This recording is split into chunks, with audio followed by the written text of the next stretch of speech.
Oh, that's great. That's great.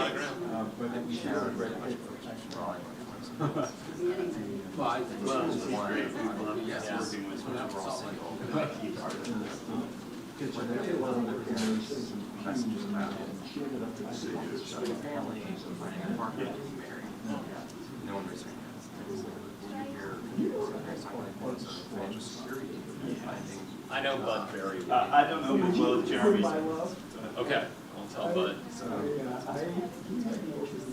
And then we heard a couple of the grandparents talking about that. So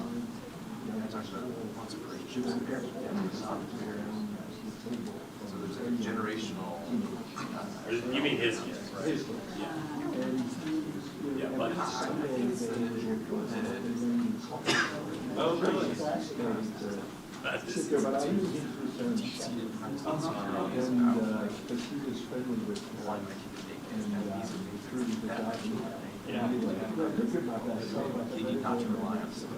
I will do that.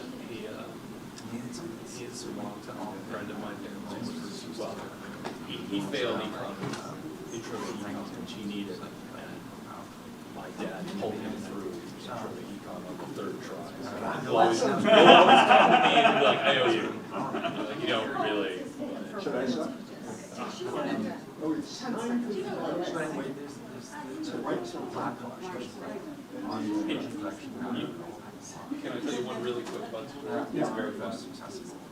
He had breakfast at our house one day. Me and my dad was in the car. And he was going, this was a time of foreign politics. He's kind of and he's like, I'm going to go see Warren Hatch. And we're going to talk about his campaign.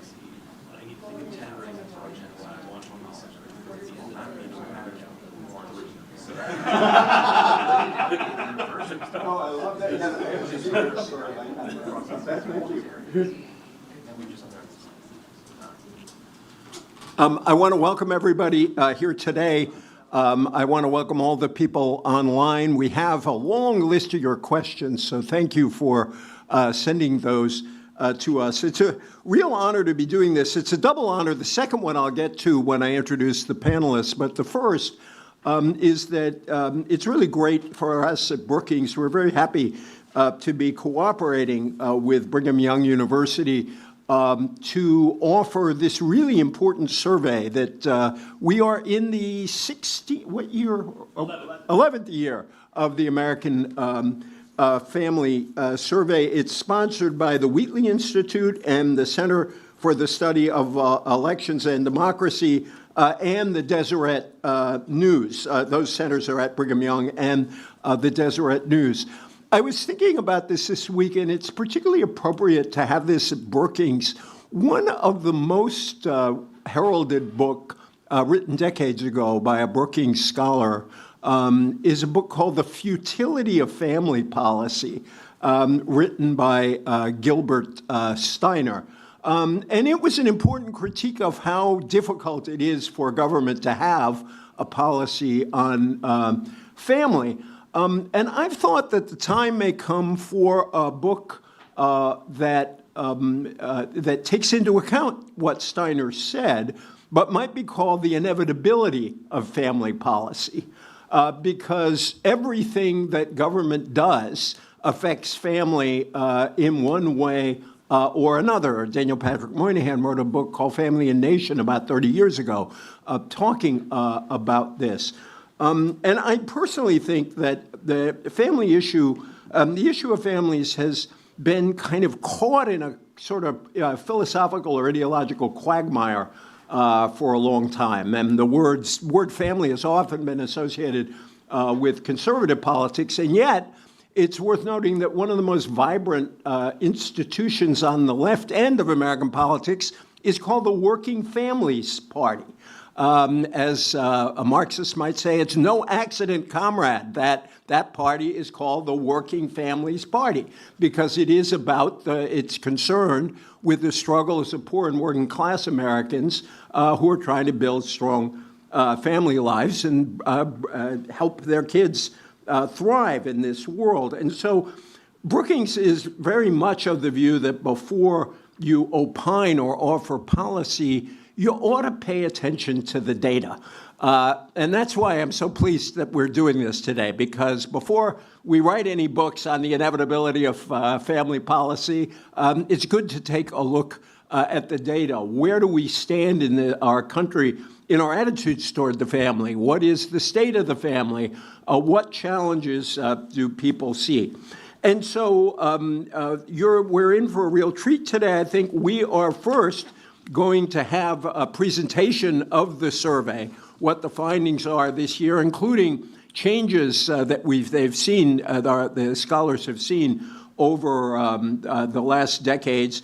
And then we're going to have a great panel discussion. I have to admit, I am very partial to every member of the panel, but I'll get to that when we sit down together. So first, I want to introduce Christopher Karpowitz. He is a professor of political science and a senior scholar at the Center for the Study of Elections and Democracy at Brigham Young, and Jeremy Pope, the professor, also a professor of political science and senior scholar at the same Center for the Study of Elections. They're going to lay out what they found, and then we are going to have a vigorous but warm conversation. You've got to try to be warm when you're talking about families. Warm conversation about what these findings mean. So I want to welcome both Christopher and Jeremy to the podium, and thank you again for being here with us today.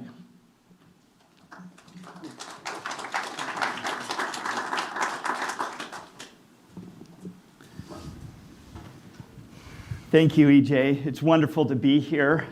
We are excited to be able to present some initial results from the American Family Survey. We've been doing this since 2015. It's a team of many. We're grateful, as EJ mentioned, to the Wheatley Institute, BYU Center for the Study of Elections and Democracy, our partners at YouGov, who fielded the survey, and the Deseret News. We have a new website, americanfamilysurvey.byu.edu. We encourage everyone to go there, and you can find several years of data there, including the report from this year. Our project committee this year has been terrific. Jason Carroll, Paul Edwards, Spencer James, Allison Pond, Jeremy Pope, and I have worked together to put this year's report together. The American Family Survey is a national survey of 3,000 Americans. The sample mirrors the population of the United States as a whole. And so that gives us some ability to say some things about what families are concerned about, what Americans are concerned about, how they think about the family, how they think about family policy. This year we want to highlight three themes. Economics in the family, technology in the family, and some changing norms around family life. So I'll just start with economics. The concern of the day seems to be affordability, and we are here to add to those concerns. We've been asking since 2015 whether or not people think that the cost of raising children in the United States is affordable. And back in 2015, a majority disagreed with that idea that children are affordable to raise in the United States today. Concern about that has been increasing over the years. And this year we saw the single biggest increase in concern, a jump of about 13 percentage points. And so now 7 in 10 Americans tell us that they are concerned about the affordability of children, that they don't think it's affordable to raise children today. We see this concern about affordability in other questions. We gave our respondents a set of 15 potential challenges that families might face and asked them to choose for us the top 3. You can see that nearly half chose the costs associated with raising a family as the single biggest challenge affecting families generally in the United States. That outpaces every other concern by quite a bit. If we lump all of those sort of economic concerns together, it's almost 3/4 of Americans who choose an economic concern as one of their top 3 concerns. Interestingly enough, I think Allison will talk more about this, but when we ask people to tell us their top concerns about their family individually, the one that's at the top is mental or physical health struggles. But second, for their own individual families, is the costs associated with raising a family. And when we ask about their own individual families, economic concerns are, again, the most predominant concern. And when they think about their own individual families, there's no difference between Democrats and Republicans. Both, when they think about their individual families, are really concerned about economic issues. You can see that when we think about families generally, concern has been increasing over time, increasing just in the last couple of years. Interestingly enough, the highest rate of increase is among those with high incomes, so incomes above $80,000. When we ask how worried people are about different things that might affect their family finances in the coming year, a majority of Americans say they are very worried about inflation. Second, about 4 in 10 Americans are worried about rising taxes and tariffs. Interestingly enough, most Americans, both Republicans and Democrats, think that international trade, free trade, is a good thing for American families. And so they do worry about taxes and tariffs as well. But inflation is the biggest concern. Now, the specific groups who are concerned about inflation, and this is a finding that won't surprise any political scientists, changes with the party in the White House. So last year it was 70% of Republicans who were very worried about inflation. This year it's 38% of Republicans. Last year it was 40% of Democrats who were very worried. This year it's 64%. So those have just flipped as control of the White House has flipped. We can see concerns about affordability in other ways as well. We've been asking since 2016 whether Americans have experienced some kind of economic crisis. We asked about going hungry, not paying the full amount of bills, borrowing money from others to pay bills, moving in with others because they couldn't afford housing, staying at a shelter, or forgoing medical care. And you can see that nearly 4 in 10, a little over a third of Americans in 2025 say that they experienced an economic crisis in the past year. Those numbers were a little bit lower during the pandemic, but when pandemic aid evaporated, they've reverted to pre-pandemic levels or nearly to pre-pandemic levels. Why does all of this matter?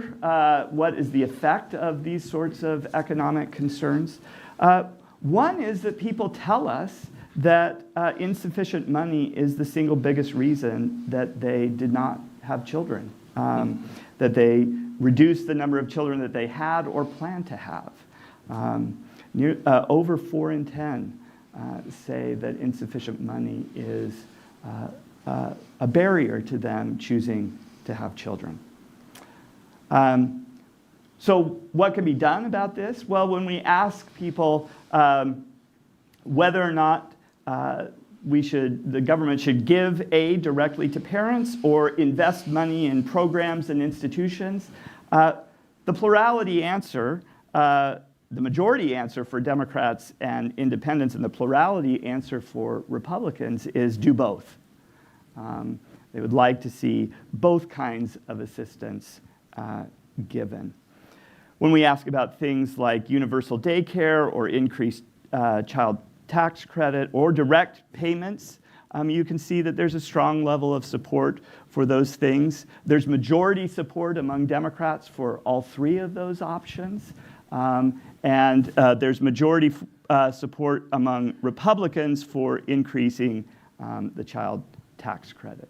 So Americans are concerned about the affordability of families. They are eager for support of some sort. And when asked what kind of support, they say all of the above. They are interested in both investing in institutions and in giving aid to individual families. So I'll turn it over to my partner in crime, Jeremy, for talking more about technology. Okay. Thanks, Chris. When I tell people that I work on this project, typically one of the very first questions I get is something to do with technology. And the question goes something like, when will is my smartphone going to destroy my child, and how soon will that happen? Or something along those lines. And we want to try today to put some of this into perspective.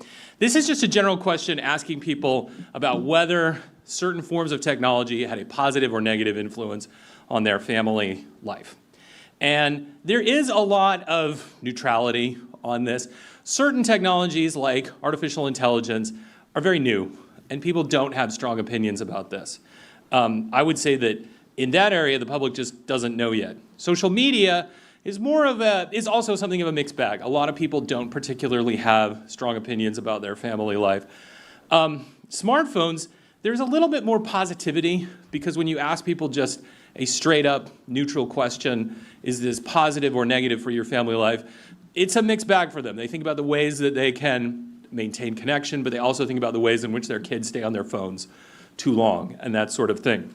When you dig a little deeper and you ask about the impact of these technologies, and one other one that I am about to highlight, on young people, things do definitely begin to get more negative, and in some cases much more negative.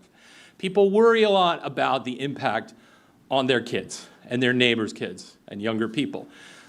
To some degree, it's probably fair to say this is a kind of like, well, back in my day we didn't have this and this wasn't good. But I think in other ways, especially when you scrutinize the data, you'll see there are reasons why they might particularly dislike this stuff.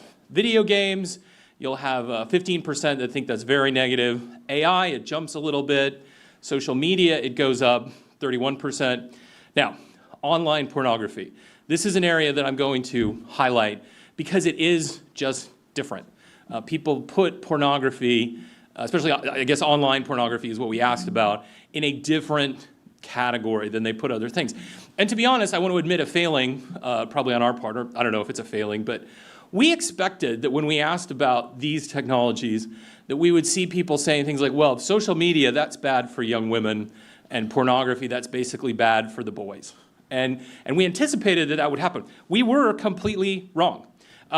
These are the effects on concerns about technology and young people, and the percent saying the impact of them is very negative for young men and then also for young women. And there's just not much of a difference there.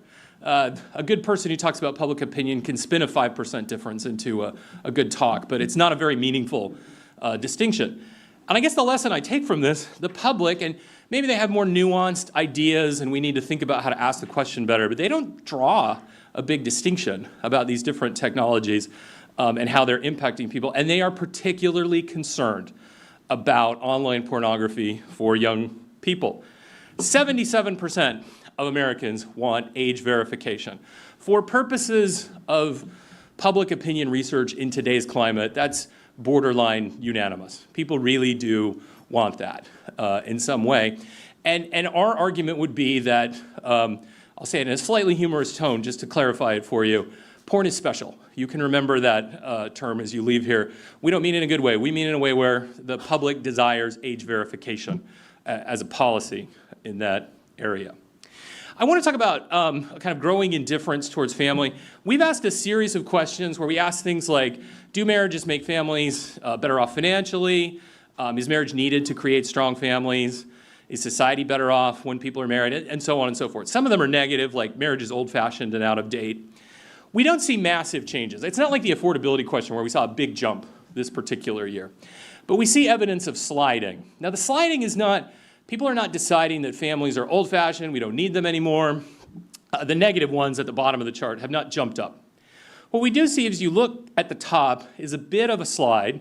These are anyone who agreed with all of these statements. In particular, this is the first year where marriage is needed to create strong families. People agree with that just as often as they agree with being legally married is not as important as having a personal sense of commitment to your partner.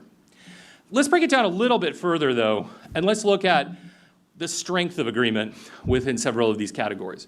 Because what you'll notice is that in 2018, 21% strongly agreed that society was better off with more married people. Now that's down to 11, and the somewhat agree category is increasing.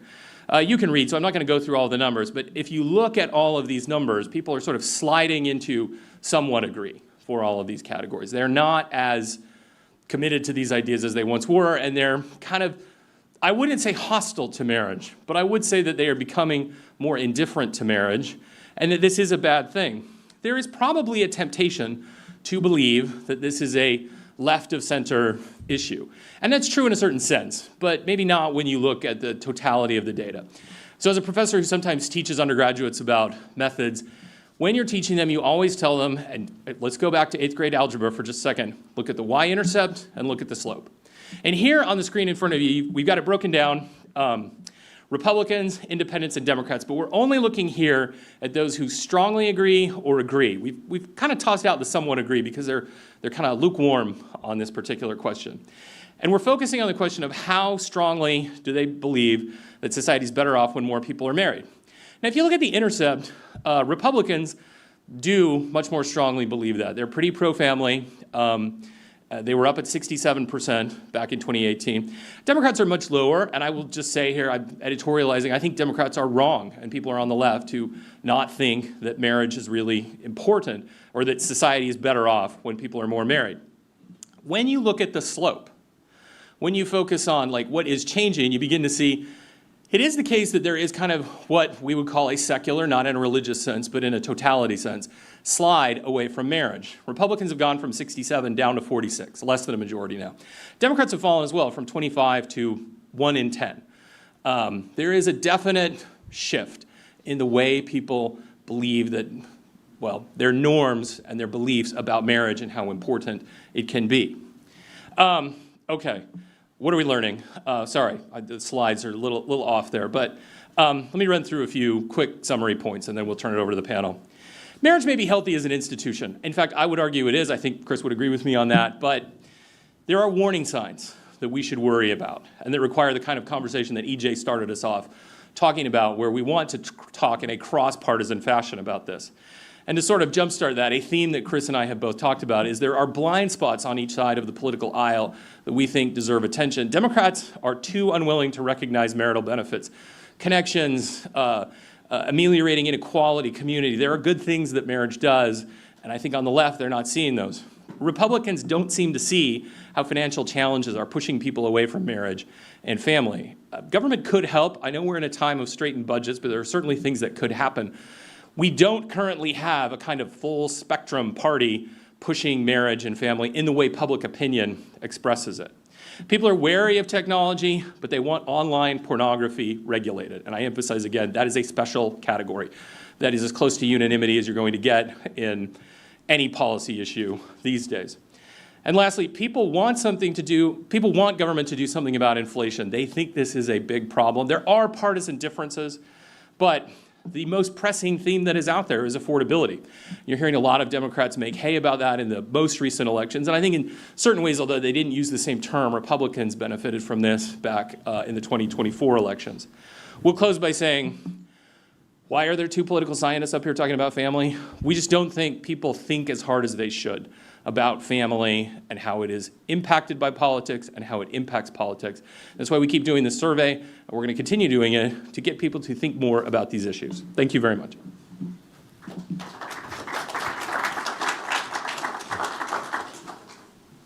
I think we should all.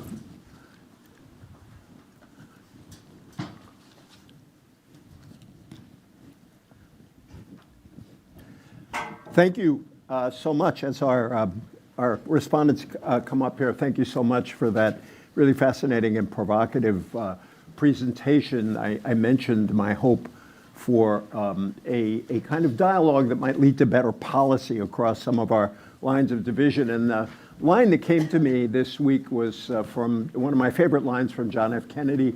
May a beachhead of cooperation push back a jungle of suspicion, which is a wonderful line. And I think this is a topic where we really need that. I said I would mention the very personal ties I have to this panel, quite by accident. Allison was one of my first students at Georgetown when I started teaching there more than 20 years ago, and a brilliant student. I was on Dan's PhD committee at Georgetown when he wrote a really spectacular thesis on the rise of the nuns, the decline of religious affiliation. Brad Wilcox spent a year writing his PhD thesis outside my office at Brookings, and I learned a lot from Brad sitting outside my office. Vanessa, I can make no claims for, except she is the one person I insisted was on the panel. She is my Brookings colleague, and I so admire her work. Also, you should know that just this Tuesday, Vanessa's new book, The Price of Democracy, The Revolutionary Power of Taxation in American History, was published just this week. And I know some people are watching Ken Burns's show on the revolution. She reminds us in this book, tell me if I'm distorting you, that in the slogan, taxation without representation, against taxation without representation, the key word is representation, not taxation, but that's for another day, and it's worth her discussing it. So let me go through the panel. Dan Cox is the director of the Survey Center on American Life at the American Enterprise Institute next door. Allison Pond is the managing editor of the American Family Survey. Was also once upon a time an editor and writer at the Deseret News, and also worked long ago at the Pew Research Senator. Brad Wilcox is the director, appropriately enough, of the National Marriage Product at the University of Virginia. He's senior fellow at the Institute for Family Studies. And Vanessa Williams is a senior fellow here at Brookings in governance studies. She also works with the Brookings Tax Policy Center, and also, by the way, co-authored a book a while back that's still, I think, very important on the Tea Party with Theda Skocpol. So let me go down the panel. Maybe I'll start with Brad and work down this way. Just to start off, oh, and by the way, thanks to the people online, your questions were really great, and I'm going to try to bring some of those in. But Brad, just everybody go down the line. What was to you, the most important thing, or the thing that resonated most with you, or the thing you had the most questions about from the presentation and from this survey? Yeah, thanks, CJ. It's great to be back here with you at Brookings. I think the thing that really kind of jumped out at me today was just sort of like the surging concern we see around issues of family affordability. And I think we're oscillating between kind of Republicans taking advantage of that in the last presidential election to maybe Democrats taking advantage of that concern in forthcoming elections. But certainly like both a real political concern as well as I think a fundamental driver of problems we're now facing when it comes to both getting married, and especially I think having kids or having kids that you might otherwise, be inclined to do. So that family affordability issue just really jumped out at me today. Yeah, I was thinking, I like to think of distorted headlines on something, and the one somewhat distorted headline would be, Brigham Young survey shows why Mamdani won in New York. Yeah. But there is something to that, actually. Vanessa. Yeah, I mean, just to echo that point, I think the economic pressures on families are something that really comes through. But I think that if you'd asked me 20 years ago how I thought that would be described, people would talk about jobs. But now it was clearly on the side of costs that people were expressing their concerns. And I, sort of following that point, one thing that interested me was that there really was quite a lot of agreement across parties, at least in terms of the public opinion, that government has a role to play in bringing down costs. And so I think that's a really interesting area for more research and, maybe one can imagine political action eventually. Dan? So there's two things that really stuck with me, and I want to commend the authors on a really useful and illuminating report. The first is the findings on pornography and actually how rapidly attitudes are changing, especially among young men. We're seeing in some of our data that over the last 2 or 3 years that there's an increasing appetite for stricter regulation on online pornography. And so you have this kind of horseshoe dynamic where the people most supportive of restrictions among men are the youngest and the oldest. And that's a really significant shift from the past. We're also seeing growing support among young women for some amounts of limitation on social media access. And so that is something that I think is warrants sort of watching more closely. I don't think it was on the presentation, but it's in the report, and I think one of the most fascinating and important findings in the entire report is the gender gap on desiring of having children. And this is not a new finding, but it is consistent with other research, such as the Pew Research Center, which found, I think, a double-digit gap in preference for having children. And we're seeing it's not just about gender, it's about politics, too. There's a fascinating post-election poll by CBS News, and what they found was among Gen Z voters, Gen Z men were most likely to prioritize in their personal life having children. And among Gen Z women who voted for Harris, it was the bottom. So between the Gen Z men who voted for Trump and the Gen Z women who voted for Harris, there is this chasm of misalignment when it comes to personal priorities around family and family formation. And that's playing out in all sorts of ways. I want to share with you just a little bit about this focus group that we conducted among 20-somethings in Raleigh, North Carolina. And it was really interesting because I think it shows a little bit about how we got here. And what we found when talking to these 20-somethings, they're all single, and we asked them a series of questions about their formative experiences, and we wanted to know what their parents were talking about when they were growing up. And so we asked them, did your parents talk to you about financial security and getting a good job, finding a meaningful career? And did your parents talk to you about the importance of having kids and getting married? And so we had just a show of hands. And when we talked about the importance of financial stability, everyone raised their hands to a person, men, women. And then we asked about, well, did your parents talk to you about the importance of getting married? No one raised their hands. A couple people said that their grandparents had talked to them about this, but their parents didn't say anything. Then we asked them a little bit later, imagine your life 5 years from now. What are you doing? How are you living your best life? People talked about, I'm financially secure, I own a house, I maybe have a dog.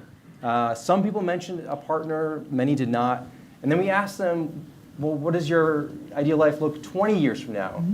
And people talked about being grandparents and spending time with their grandkids. And we're like, well, how does that happen?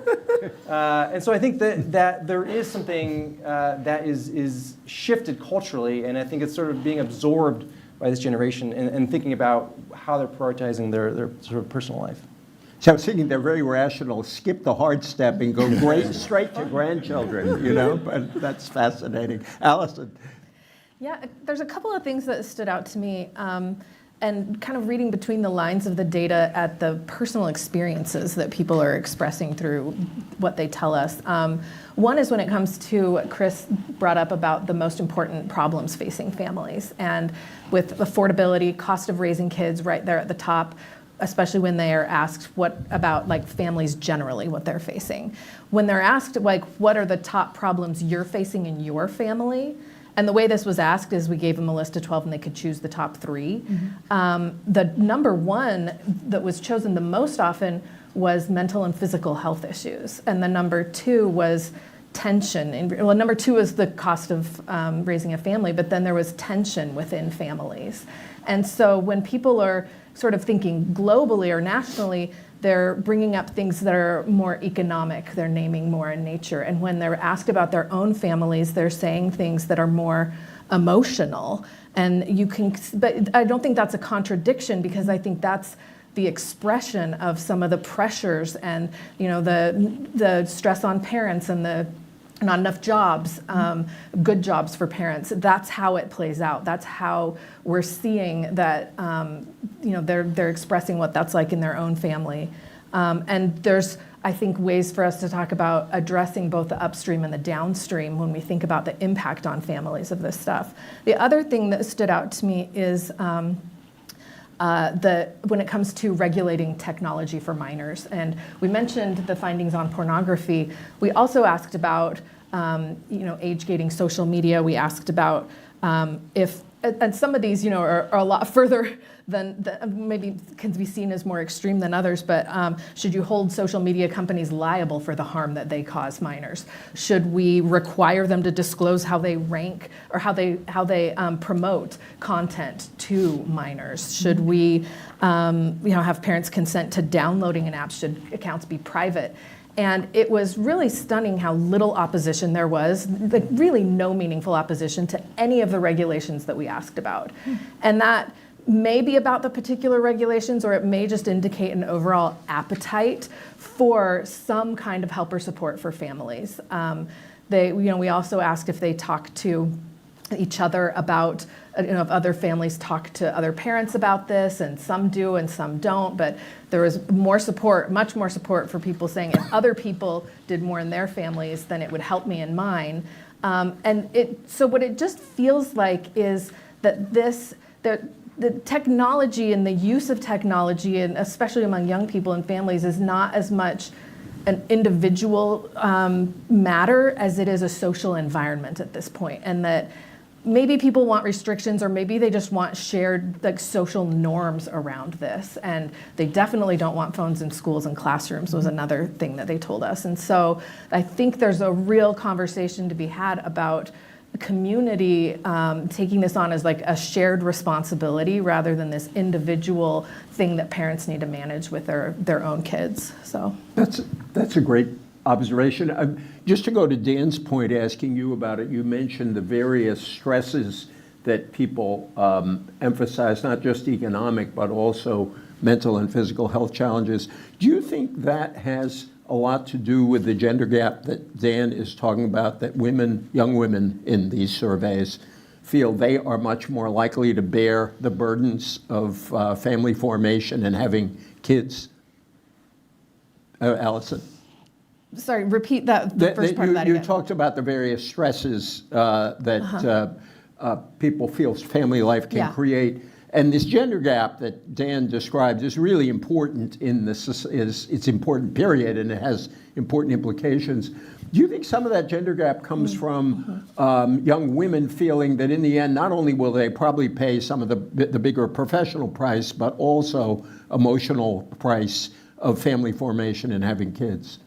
I think that's definitely in the conversation around it, that there's this sense of, when women talk about having to do it all and not feeling like their partners have to do it all in the same way, and the amount of both physical and emotional labor that women put into relationships compared to their partners. And so I think that's kind of become the conversation, and that's become what women are talking and thinking about when they're thinking about forming relationships, rather than some of kind of what Dan was saying along the lines of also what are the benefits of this. Something else to say about that too. I want to take it a step further, but I can't remember what it was. I'll come back. No, I think your focus on should there be a more communal role in this process is really important and interesting, or community role, which goes to, I asked everyone before issues that were on their minds, and I want to bring this out. I'm going to start with Vanessa, if I could, and then go to Brad. As you wrote me, there is significant popular agreement across parties in favor of financially supporting families and reducing the cost of childcare. It's sometimes worthwhile to ask the naive question, why haven't they happened? And, it's really striking that these policies are all very popular and crisscross party lines, and we don't do them. What's your answer to your own question, if I may ask? If I can sort of build the sort of paradox of this even further, like not only are there there's popular support for the government to do more for families, economically to support families, and it's also a thing that we actually do really well. Like, it's not complicated, it's not like we don't know. I mean, you can think about during COVID, the increased child tax credit cut child poverty in half. It was like flipping a switch. Right? So this is not only a policy that people like in principle when you ask in a survey, because a lot of things sound good in a survey. This is a policy that's tested and works, and yet we don't have it now. And I think that really speaks fundamentally to the political dysfunction that we can't get even by partisan priorities across the finish line in a consistent way, at least when it comes to things that are approved of by partisans at a mass level, right? There's a problem at the top that we really ought to be talking about. And so I think, to me, that's, what we need to have is a political system that allows for these points of consensus to be built upon. And I think at a federal level, that's really hard right now, but I do think this is something that at a state level, there's a lot more room for. And particularly as the federal government has stepped back in so many important areas of supporting families, my hope is that there are going to be states stepping into the breach and thinking really creatively about what they can do on things like tax credits, but also more broadly in terms of access to health care and a bunch of other issues that we absolutely know, as to Allison's point, absolutely know would reduce stress on families up and down the economic spectrum. Let me go to you, Brad, because in fact you passed along two really good questions for me. One that flows straight off Vanessa's, and the other wonderfully provocative. I'll go to the provocative one after, but you wanted to say what concretely can policymakers do to make life more affordable? So what is the Wilcox plan? Yeah, so I think, we've been sort of thinking about this primarily oftentimes, especially kind of in a venue like this one here at Brookings, in terms of giving more programs or, giving more benefits to families in ways that, that could be helpful. But I think we also have to think about the way in which, too, that there are real kind of regulatory kind of barriers and there are kind of administrative burdens that we've kind of built into a lot of our policies that have kind of boosted the cost of housing, boosted the cost of healthcare, and boosted the costs of education as well. And this is where I think we could maybe speak to my fellow Republicans, can we kind of think about regulatory measures that we could take that would sort of peel back regulations that tend to boost the cost of education, housing, and healthcare as well. And one example of this is we are seeing actually some movement in Utah, appropriately enough, where the Governor Spencer Cox is talking about kind of putting pressure from the state level on localities to push forward regulatory changes that would make it easier to build more affordable homes in Utah. That's a bigger issue now in Utah in recent years. This is a kind of example, I think, of where, especially on the Republican side, we could kind of get people thinking about measures that would be sort of amenable to Republicans that would help us to bring down some of these costs that are clearly at the forefront of families' concerns today, given this new survey. Yeah, it's interesting. New York, on the same ballot that elected Mamdani, also sort of loosened some regulations to build more housing in New York. And just in fairness, Governors-elect Spanberger and Sherrill also ran on affordability in this last election. So here's a wonderfully provocative point that I'd like you to raise and we can chat about. The report shows a partisan divide in marriage. What role does ideology and partisanship play in contemporary family life, and why should the left be worried about this? Yeah, so it's striking that we see in this survey and other surveys in the General Social Survey too as well, that there's not only kind of a partisan divide now when it comes to marriage and being a parent, and an ideological divide as well, but that divide is growing. And so what that means practically is that a majority of conservatives in sort of the prime of adulthood, like 25 to 55, or, in this one we see in sort of 30-something or 40-somethings in this report, are married, for instance, but only a minority of liberals and Democrats are married. We're also seeing a growing divide when it comes to having kids in the household as well. And we see, too, in the survey that Dan just mentioned, that liberal women kind of have, younger liberal women have kind of put childbearing at the bottom of their priorities. And yet when we look at the General Social Survey, we see that there's, even for liberal women, aged, in this case, 25 to 55, there was a modest gap in the 1990s between liberal women who were married with kids and those who were single and childless in their odds of being, happy in the GSS. A majority were. But today in the 2020s, what we're seeing is that a majority of married liberal women with kids are in that happy category, but only a minority of single and childless women who are liberal are happy. So I just think it's important. I mean, there are a lot of things we could talk about in terms of this, this growing ideological and partisan divide. But I think the left is sort of in trouble both kind of emotionally, but also even, I would say, demographically and politically to some extent, because they've sort of steered clear in recent years of prioritizing marriage and having kids. One of the statistics I would mention, too, is we're seeing that since 2000, there's been an increase in the child population in states that voted for Trump of 7%, in their child population, and a decline by 7% in the child population for states that voted for Kamala Harris. So these kind of differences also have, again, demographic and clearly maybe long-term political implications as well. So I just think the left, for a variety of reasons, emotional, demographic, and political, should be kind of rethinking its sort of hesitation or concern with marriage and family and being more open to embracing these things, obviously on their own terms, not my terms, but their own terms. But rather than sort of right now, oftentimes it seems like they're kind of like reluctant to discuss or embrace both getting married and having kids.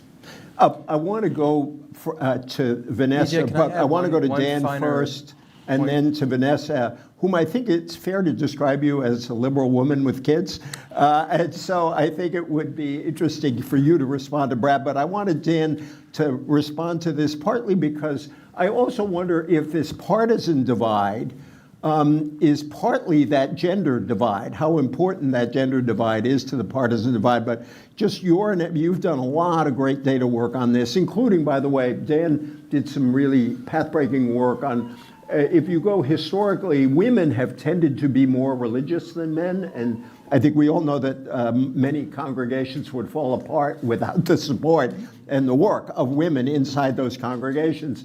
And now, really, for the first time in our history, women are less religious than men, less affiliated with religion. But talk about what Brad put on the table there. No, I mean, I think Brad makes really important points about this, and our data sort of confirms that there's an issue of perception when it comes. Like you can have all the data you want and sort of say, look, these are all the financial and social and emotional benefits of marriage, but if the people you're talking to don't believe you, that's a real problem. And that's exactly what we see in our data, that the majority of single women believe that singles are happier and more satisfied with their lives than people who are married.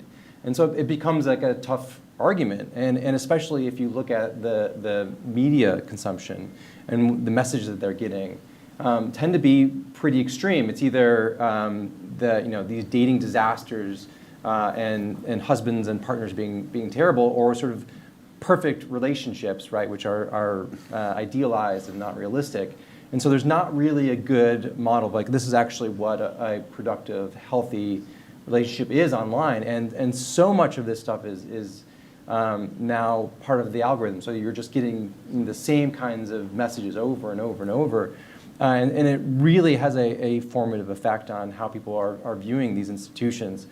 The other thing I would note, and I think this is something that also people who are concerned about the health and vitality of families need to reckon with, is that we've really shifted how we think about the role of institutions in this country. And increasingly, people view, whether it's political institutions, civic institutions, as how does this benefit me?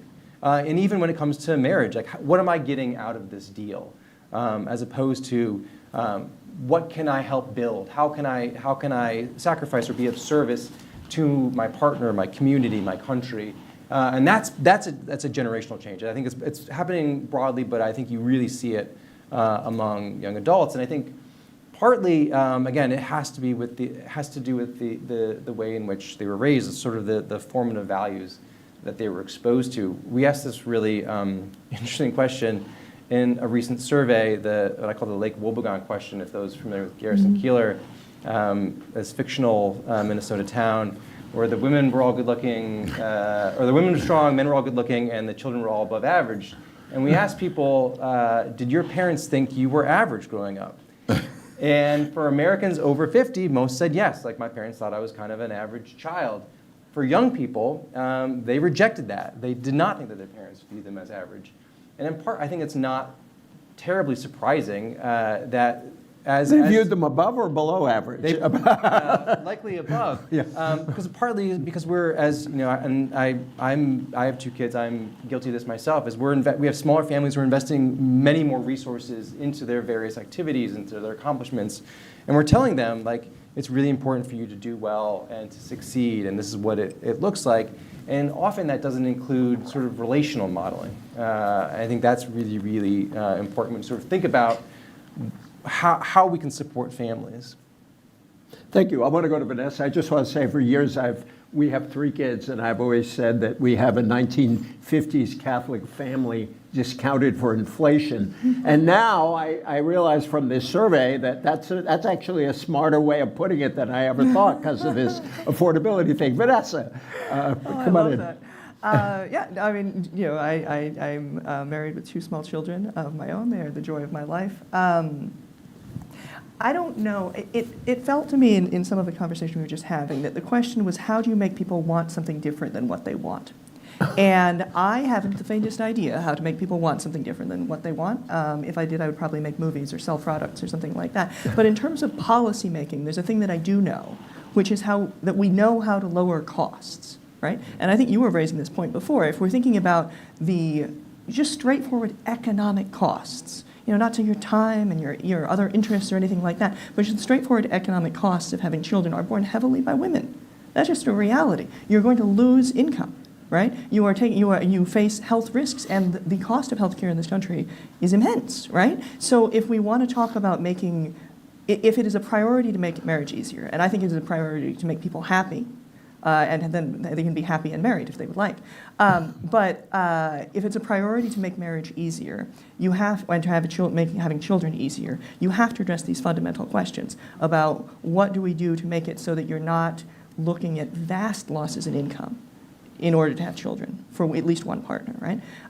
You're not looking at vast health costs. And I'll just tell a personal story here, since you put me on the spot as representing a group with my individual self. I'll tell you, when my second child was born, I got a bill for $600,000.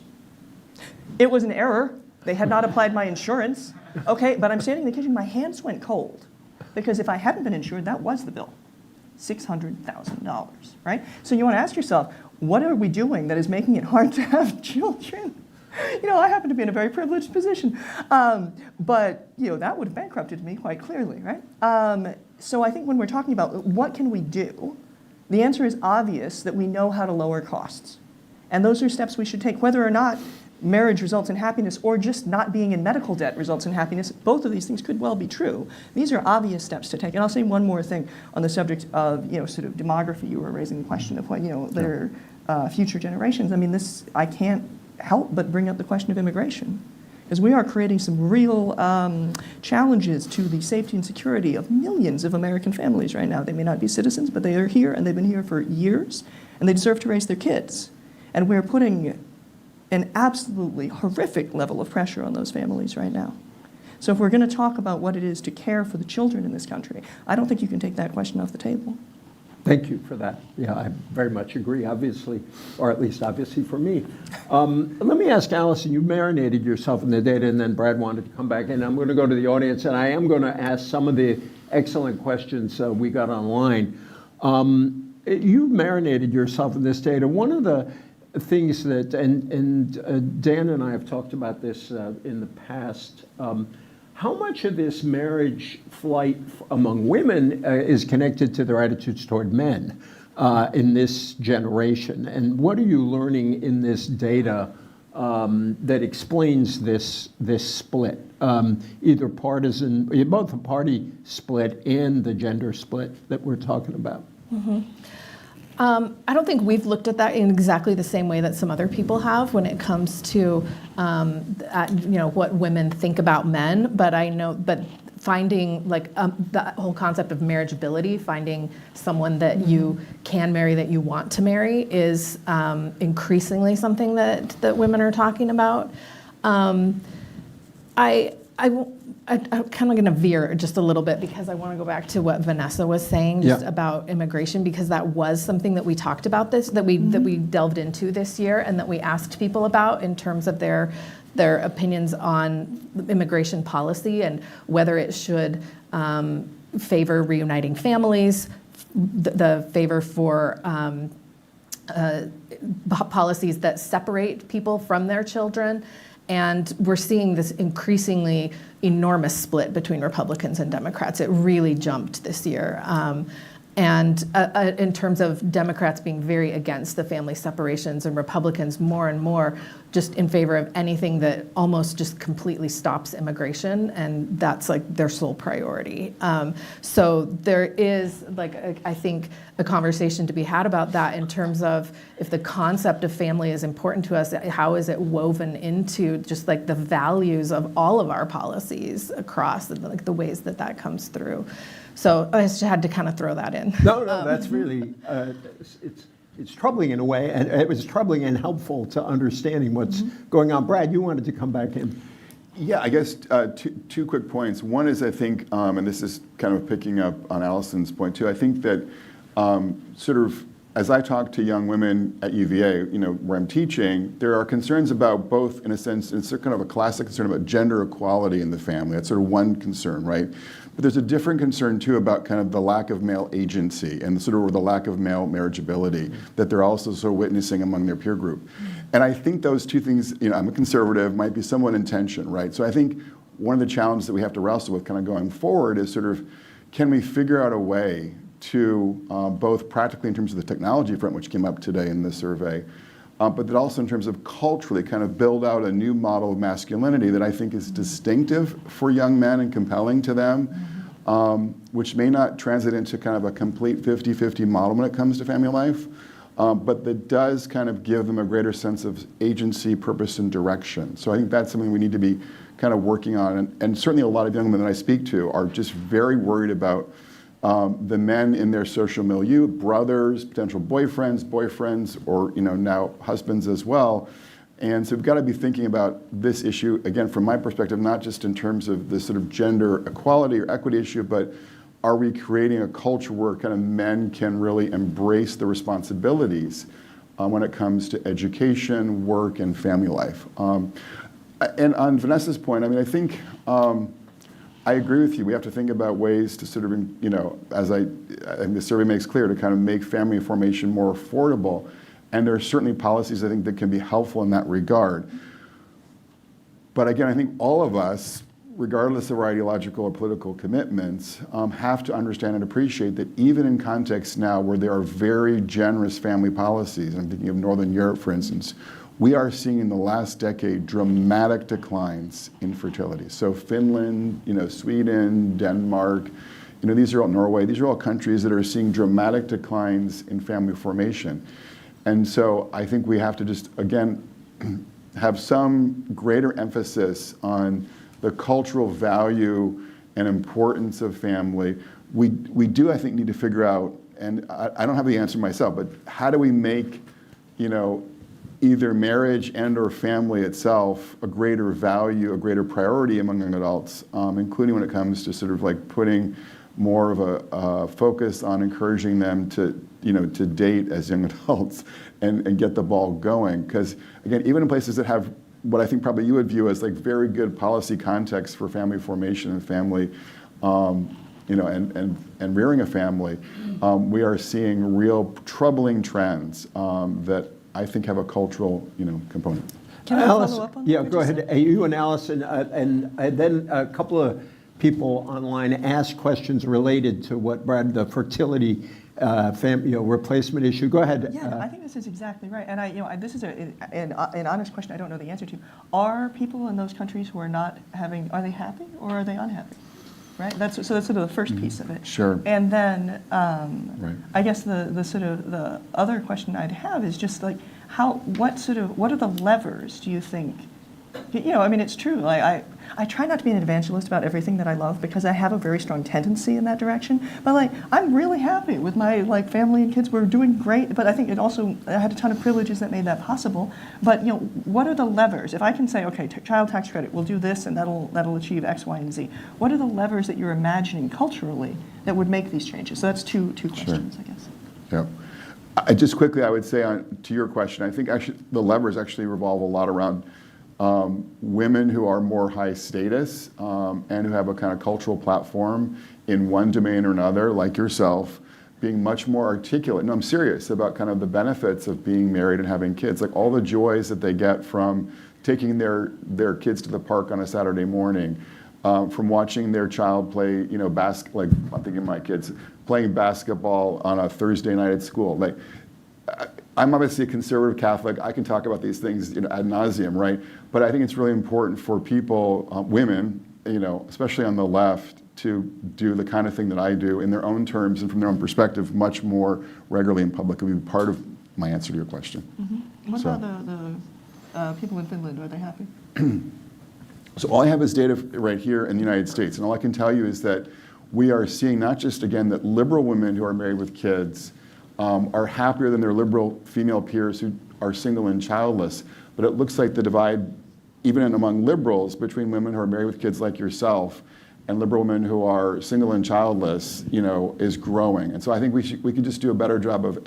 It'd be nice to know, like, what's the happiness, what's the broader emotional well-being story for women in Finland or Norway or Sweden who are in a family versus those women who are not. That's a good question. It's also not static, right? Like our happiness changes over. Of course. Allison wanted to come in. I just want to say his being Catholic is obviously correlated with his love of basketball. There's a long history there. But Allison, come on in.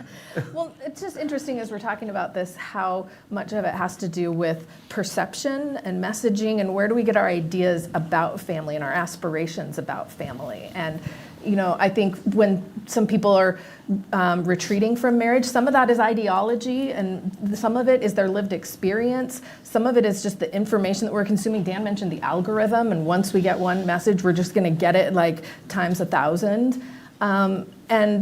And I think that comes to how we envision, like, what is marriage? What are we actually aspiring to with it? What is family? What does it mean to have kids? What does it mean to be affordable? The fact that people who make the most money are now the most worried about affordability makes me wonder, what does affordable mean? What kind of, in what ways are marriage and family becoming a performance that we feel like we have to measure up to, and that maybe we don't know if we can, especially if we're thinking we want to have a career and a family, and I'm never going to be like the ballerina farm woman if I want to have a career too, and I can't do it all. So, where are the ideas coming from, and how can we kind of get more into what we think marriage and family are supposed to be and how we're supposed to get there? And I think that can really get to some of the divides of who's retreating and who's not. And I think both parties have a role to play. I think that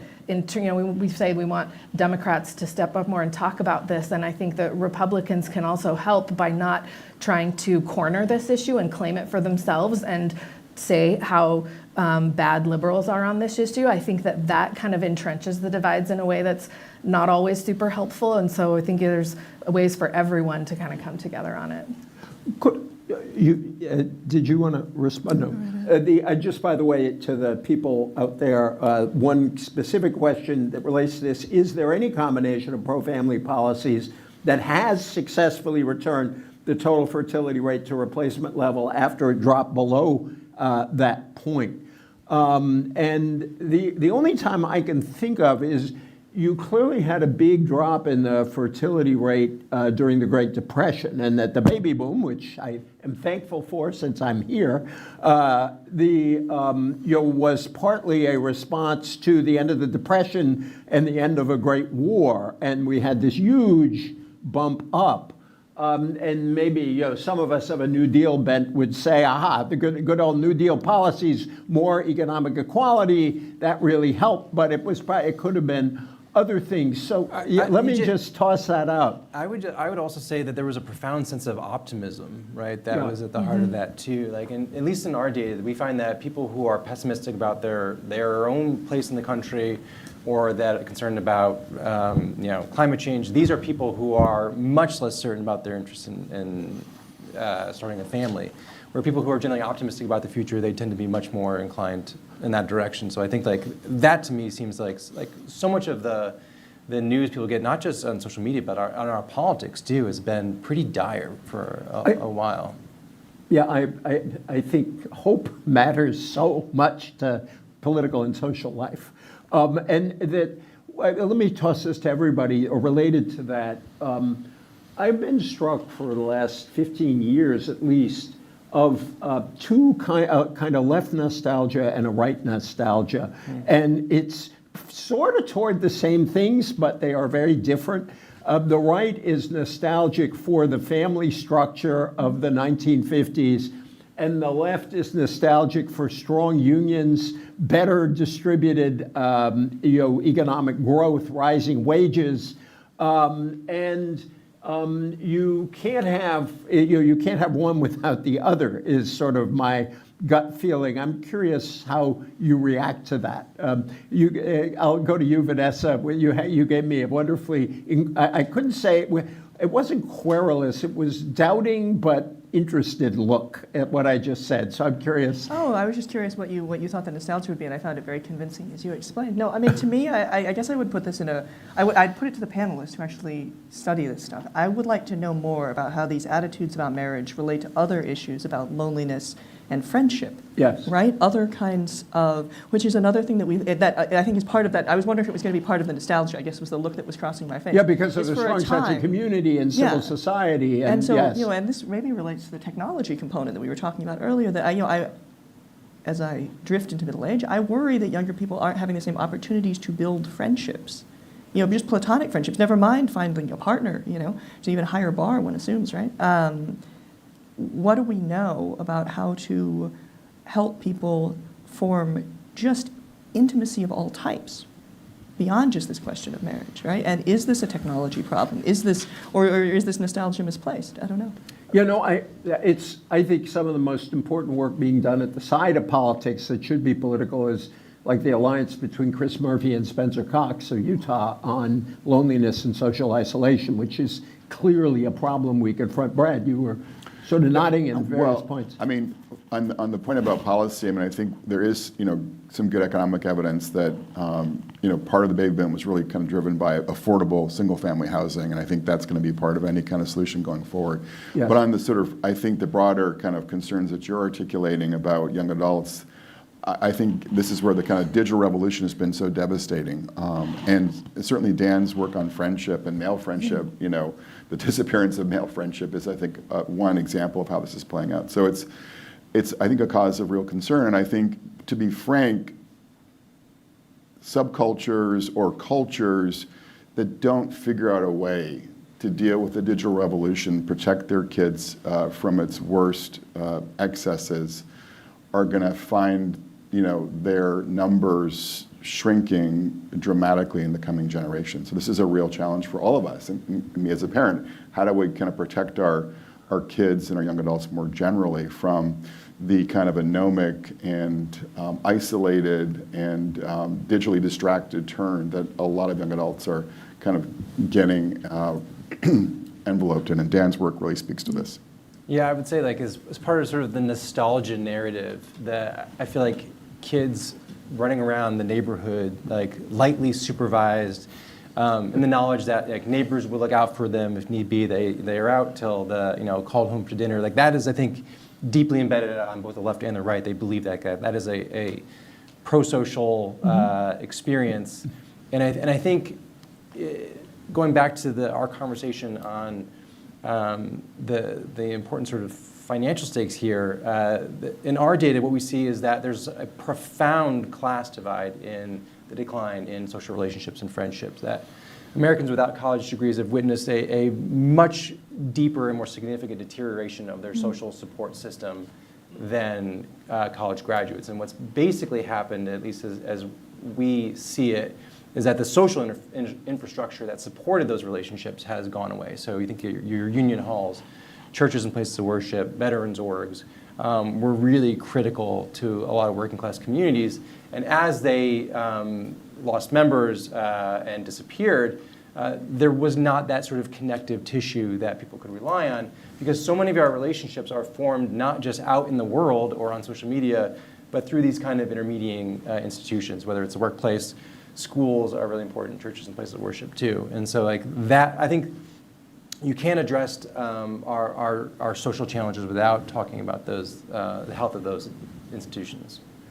By the way, Vanessa, your point about the $600,000, one of the people online asked that question, which is your survey links economic pressure to fertility. How much does the high cost of healthcare itself, from childbirth to pediatric care, factor into that cost of children, of raising a child's calculation? And I do think that is a very big deal. Let me ask, is there any evidence in some of this survey or other work about a rural metropolitan divide or a rural urban divide? Now, some of that may be expressed because there's a political divide in rural America. It's now more Republican and conservative than, relatively, the gap is larger. Do we see any of that in this work, or is this kind of across the board? I mean, I think This is from historically there online. was, but I'm just getting a lot, I mean, I think that in terms of some of the family dynamics, it's less the case now than it was. But I don't know, Dan, have you seen anything in your surveys in terms of separating out the trends by Yeah, I mean, it's rural versus metropolitan? Rural communities tend to not have the same kind of resources. They tend to there's more lower income folks, and so like it's correlated with a lot of demographic attitudes and experiences that we see people having lower social support. I'm going to keep going back to these, but I'd like to go to the audience. May I preference younger people in the audience first? And the reason I want to do that is you're the solution to all these problems that we're talking about. You are facing the very choices we talk about. And sometimes I worry, and I think of my own kids, it's older people discussing the problems you are actually confronting.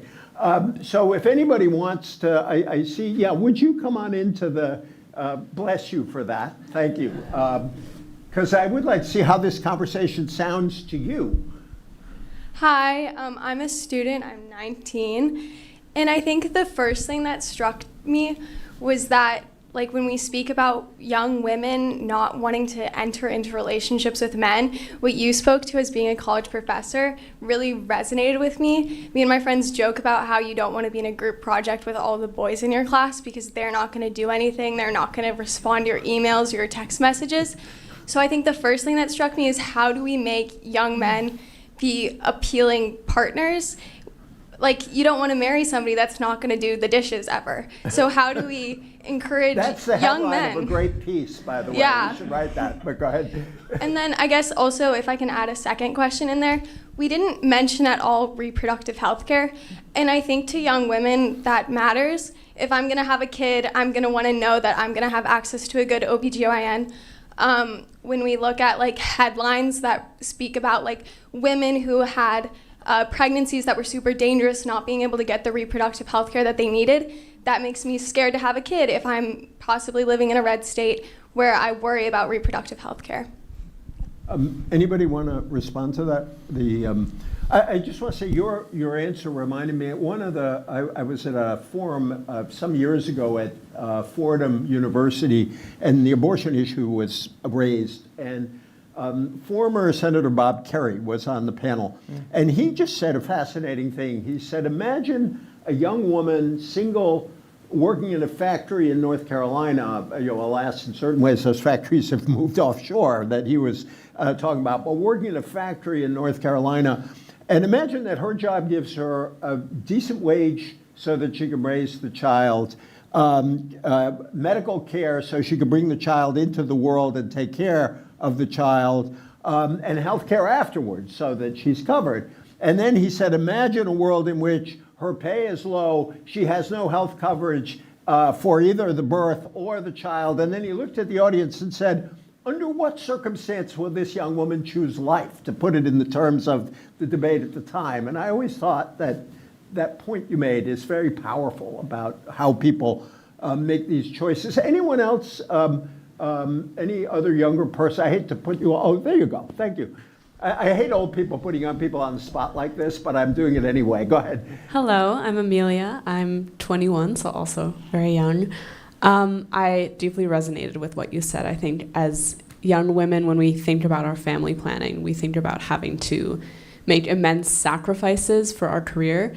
And what I found really interesting when you said that we need to change the culture around having kids and wanting young women to have kids and also young men and creating this new sort of masculinity, you said that young women should emphasize, enjoying taking care of their kids and going to basketball games.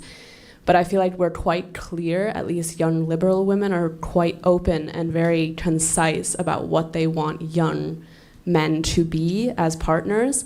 I mean, I feel like in our generation, we've kind of given the blueprint online, on social media, about what we want young men to be. So I feel like it's kind of up to them to fulfill this image if they want to have families. This is great. Thank you, guys. EJ, let me just say. Yeah. So I have two boys, 7 and 9 years. So I think about these things in both sort of research perspective, but also as a dad. and a close follower of Richard Reeves' work at the American Institute of Boys and Men, and he's been Who moderated this survey for us several years ago, God bless yeah, him. he's He was done on our board for years. phenomenal work. And so I've heard, in a lot of the interviews that I do with young people, I've heard this same experience and concern that you both voiced.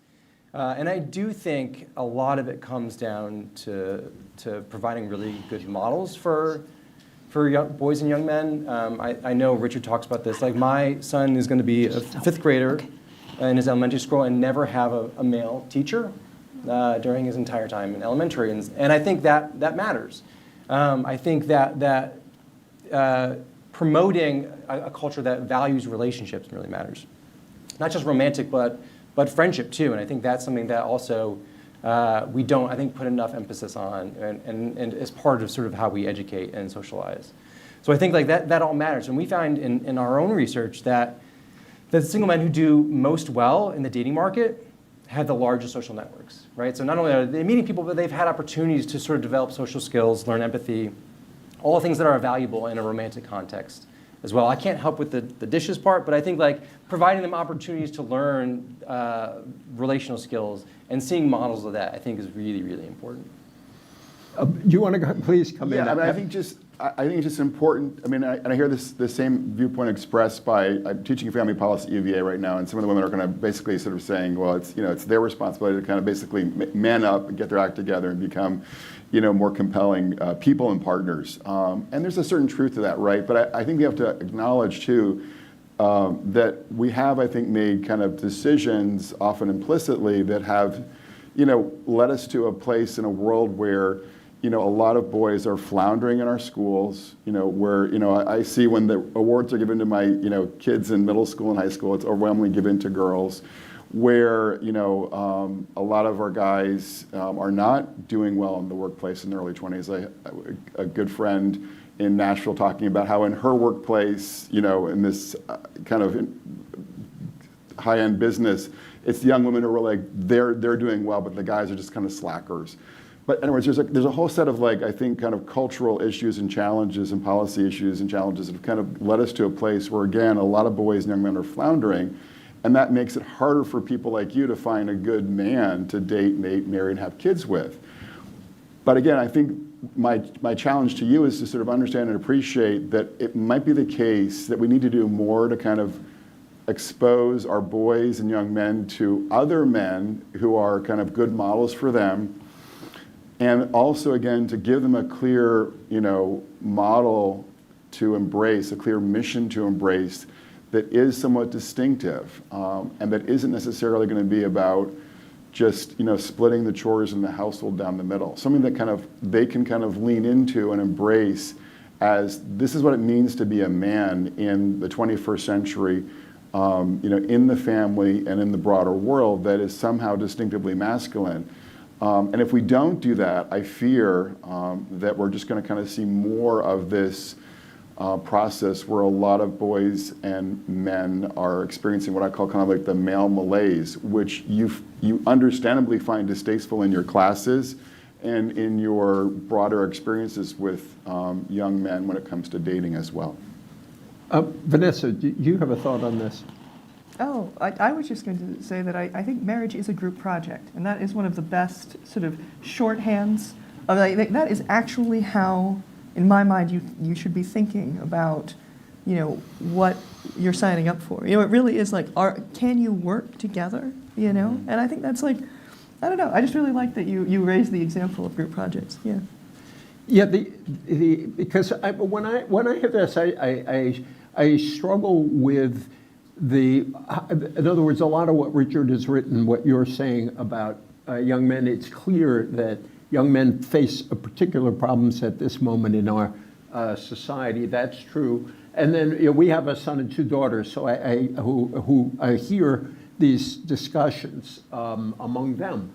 And yet, when I think of it from the perspective of young women, it's, yes, but we have faced discrimination a whole lot for a whole long time, and suddenly we're supposed to give ground after only now achieving a certain degree of equality. and what does this discussion mean? How can we kind of, in a way, de-ideologize this and actually have real communication across lines? Because there is, all this data shows a real problem in this society. I turn to anyone who wants to solve it on this panel. I'll bail myself out by going to the audience, but I think, yeah, go ahead. I was just going to say, I don't know how to solve this, and I'm, as someone who is in the dating pool in my late 40s, I have my own view on this from the perspective of Generation X, but I kind of feel like, I don't know if anybody over the age of 40 can really understand the social, digital, the whole milieu that's happening with young people. And I think some of these answers, I guess I'm curious what the people who just shared these concerns, what you think the solution is for young men, your age and your demographic. I don't know how we facilitate that and how we can help the younger generation, but I think the answers need to, in a lot of ways, come from there also. Let me bring in that gentleman in the back who's been very patient, thank you, and then this gentleman over here. Hi, Carl Polzer. I just like a research contradiction came up in the initial presentation that I hope you can help me resolve. Carl Polzer, I lead a project on inequality, economic inequality, and I advocate for the bottom 50%. More importantly, more relevant, I'm a new grandfather. Anyhow, so it was said that marriage decreases inequality. So I Googled AI and it agreed. But on that stage twice, Branko Milanovic, a leading expert on inequality, he cites one of the four main drivers of inequality over the last 3 decades is the tendencies of high-income men and women to want to marry each other, particularly driven by women, okay? And then I thought, my hypothesis, I'm thinking I don't have data, but I have a brain. Maybe it works differently at different parts of the income distribution. If people marry at the bottom, it pulls them toward the middle. If high-income people marry at the top, it pulls them away from the middle. But anyhow, I leave that to you. Could I want to throw that out, could I just suggest both things are true at the same time, which is the argument for the family being, the two-person family being beneficial to inequality is that there is more income and therefore more opportunity for the kid to rise. But the sort of class sorting that you're talking about actually does increase inequality, that high potential earning man marrying high potential earning woman creates a kind of advantage that couple has that a working class man marrying a working class woman doesn't. So there has been this spread. I think the two things are true at the same time. Anyone want to add to that? Well, I think that the challenge, I agree with all that, but I think the challenge now in part two is it's made worse by the fact that marriage has really lost ground among working class and poor Americans. So a recent report from the Family Studies finds that currently the marriage rates for unmarried young adults are basically twice as high for young women and both young women and young men in the top 40, percentile, and they're compared to the bottom 40th percentile. So we're just living in a world right now where the more affluent young adults are on both the female and the male side are getting married at much higher rates than is the case for working class young adults, and that's just kind of deepening the kind of economic inequality that you're concerned about and that we should all be concerned about too. This gentleman here, please, and then let's do a couple at a time, because it always happens at panels that people start raising their hands in unison toward the end when we're running out of time. So I want to include. So let's get 3 voices in, including yours back there, sir. Thank you. Yeah. Good morning, everyone. So Prince Garuba. I am 27, so I consider myself a zillennial. So I'm considered Gen Z old, but too young to be considered truly a millennial. So I think my viewpoint's a tad bit different. There's a running joke within our generation that young Gen Z men are kind of weird. Not in a bad way, but they're different. So I think 2 things to preface this. I think the first thing is that we've truly underrated the true cost of COVID. Many of young men in their formative years in high school and in college, they were alone, right? I remember being back in college and being back in high school. that was your greatest years of being very social. Two, this might be considered controversial, but I do think that we have, whether as a society or government, we have kind of left young Gen Z, maybe even Gen Alpha behind, in the sense that we've kind of allowed them to be exposed to those radical viewpoints on TikTok, YouTube, Twitter, and whether that's through algorithms, and they've really kind of used certain individuals as their role model, whether as me, when I was growing up, my role model was, someone who I might have interned with, my father, my cousins, maybe even friends in high school who were upper class, were on the football team, basketball team.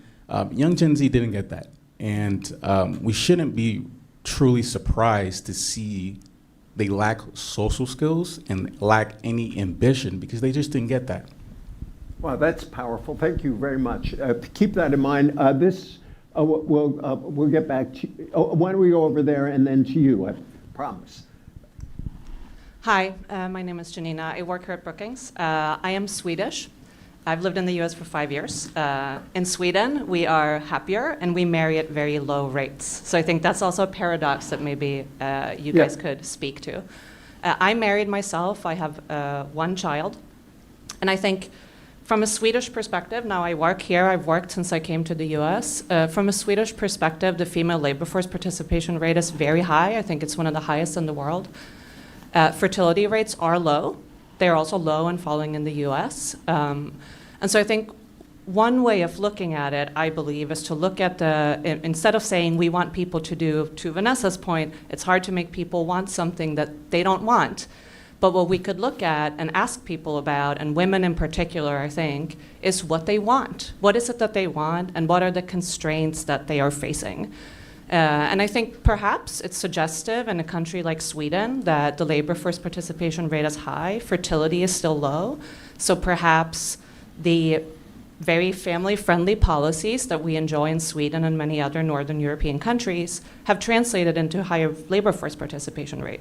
And maybe there are still issues in the labor force in a place where a lot of women want to work, Sweden, Nordic countries in general, that make it so that they don't want more children. Because we had a paper at a Brookings conference recently, the BPA conference, where Melissa Kearney, one of the discussants to a fertility paper, talked about how surveys show that women want more children than they currently have. And so there is, we want to ask women also what it is that they want. They want more children, but they also want to work. And if that's the case for a subset of women want different things, then we ought to look at the constraints, I think, of what it is that women are facing that makes it so that they either can't achieve their labor force participation rate to the extent that they want, or the number of children that they want. So, we can talk about men and what they should or shouldn't do, but I think we also ought to ask people what they want. Thank you so much. As a social democrat, which I just say, I appreciate that very much. Well, this colleague right here, Max, thank you. Please. Hi, my name is Maya, and I am 20 years old. Just to put into context, I am the youngest of 4 girls, the oldest one being 28. And I feel like it's also a problem, it's not only a problem of culture, but of also affordability.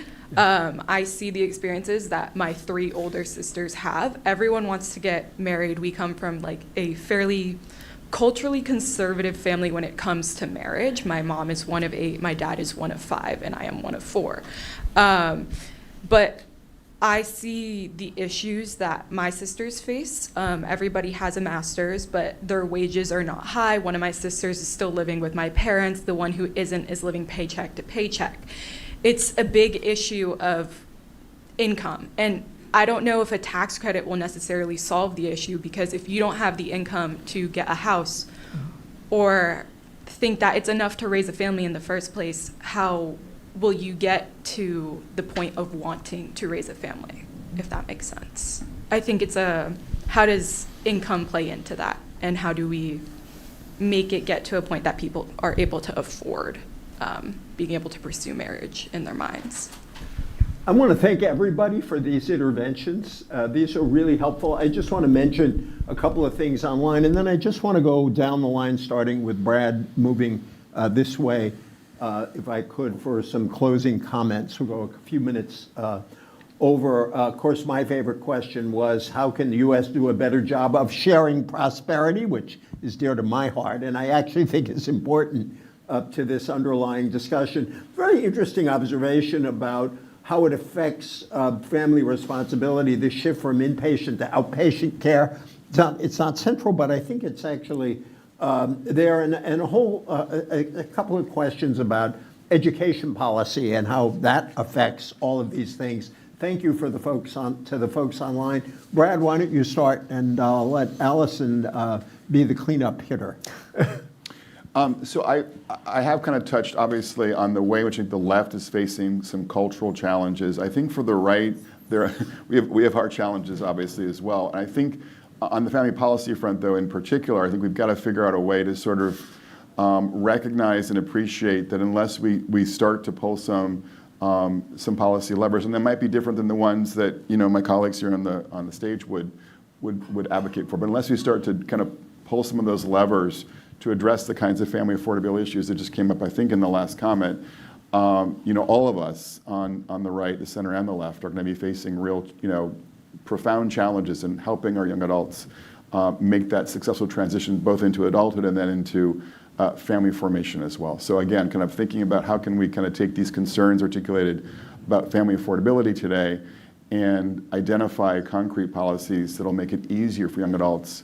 And that's also going to require us to, I think, and this is a much bigger issue, to revisit how we're approaching Social Security and Medicare as well. I mean, we're pouring money also into, we haven't talked about this at all, but into the pockets of older adults, many of whom are pretty affluent, even as we're not doing enough to kind of lift up the rising generation in terms of their financial prospects and their financial fortunes as well. Vanessa. Yeah, I think, I'll just go back to what we were talking about at the beginning, and I think that there's so much room in sort of at least the way that most people think about the questions that families are facing for policies that have real bipartisan support. And that includes everything from universal child care we saw to other kinds of sort of direct support for families. And, people want better jobs and more accessible housing.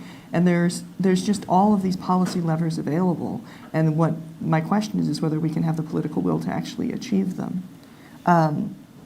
Following up on sort of your last point there, I think that we didn't touch on, but I think, we're talking about, we focused sort of on the early part of family formation. But of course, families are across all generations, right? And so I am aging into the part of family formation where you're thinking about elder care.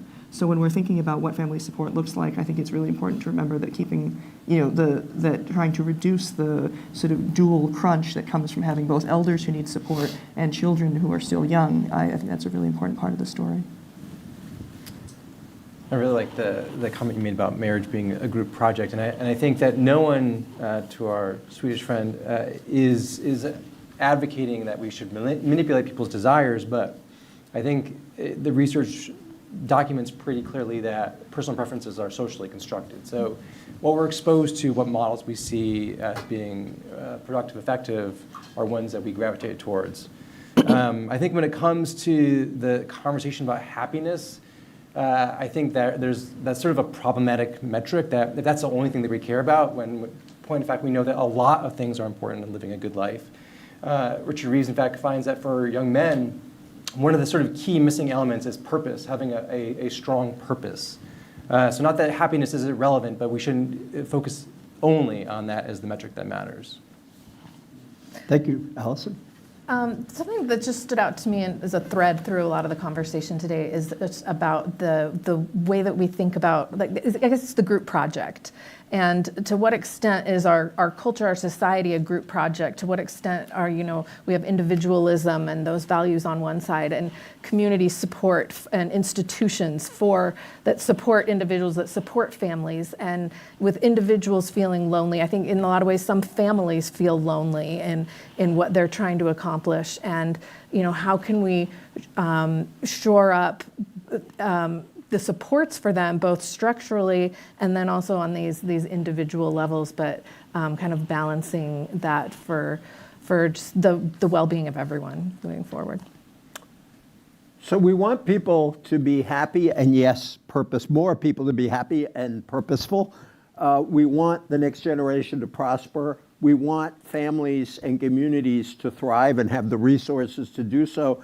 And it would be awfully good to have our politics focus a lot more on these questions and a lot less on some other questions that I can think of. I want to thank everyone who participated in this group project. I want to thank our friends at Brigham Young for a really fascinating survey that has sparked such an extraordinary conversation. I want to thank people in the audience who spoke up, and so a number of you in very powerful personal ways, and I want to thank this great panel. I hope we can build out this beachhead of cooperation. Thank you all. Thank you.